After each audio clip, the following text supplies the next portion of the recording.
We have some extremely serious news right now. I literally just woke up. My hair is not even done, but two Democratic lawmakers in Minnesota have been shot in what appears to be a targeted assassination this morning in the Brooklyn Park area.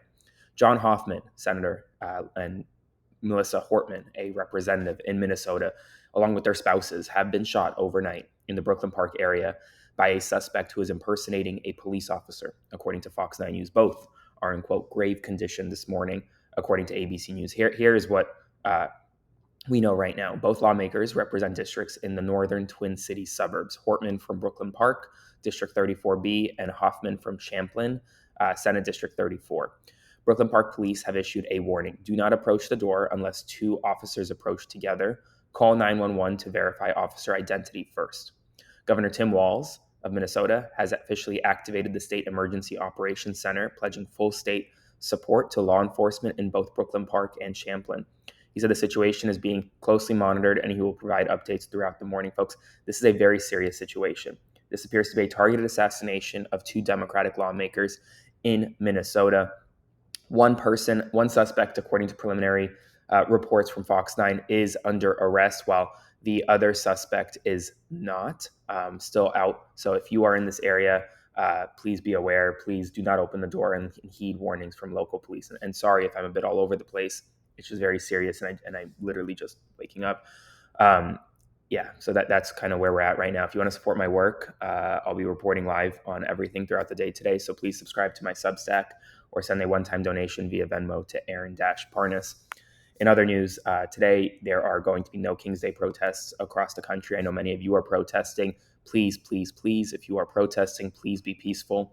As we saw yesterday, Florida sheriff from Brevard County said, quote, "We will kill you if protests turn violent." That is a direct quote from the sheriff in Brevard County, Florida. Right now, there are scheduled to be over 1,900 protests nationwide, really worldwide, in honor of No King's Day. It's Donald Trump's birthday. It's Flag Day. It's also the day of the 250th anniversary of the United States Army, which there will be a massive military parade here in Washington, D.C. I was actually originally going to go and cover it, but I don't necessarily feel fully safe in doing so anymore, so I probably will not be doing that.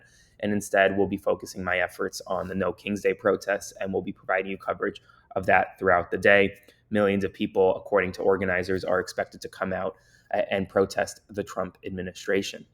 Senate Armed Services Committee, speaking of the military parade, Roger Wicker and many Republicans are now expressing discomfort with Donald Trump's planned military parade. Most Republican senators surveyed by CNN said they're not going to attend, citing prior commitments. Roger Marshall from Kansas is one of the few who is going to go, but people are just not interested in this parade. They don't want to go.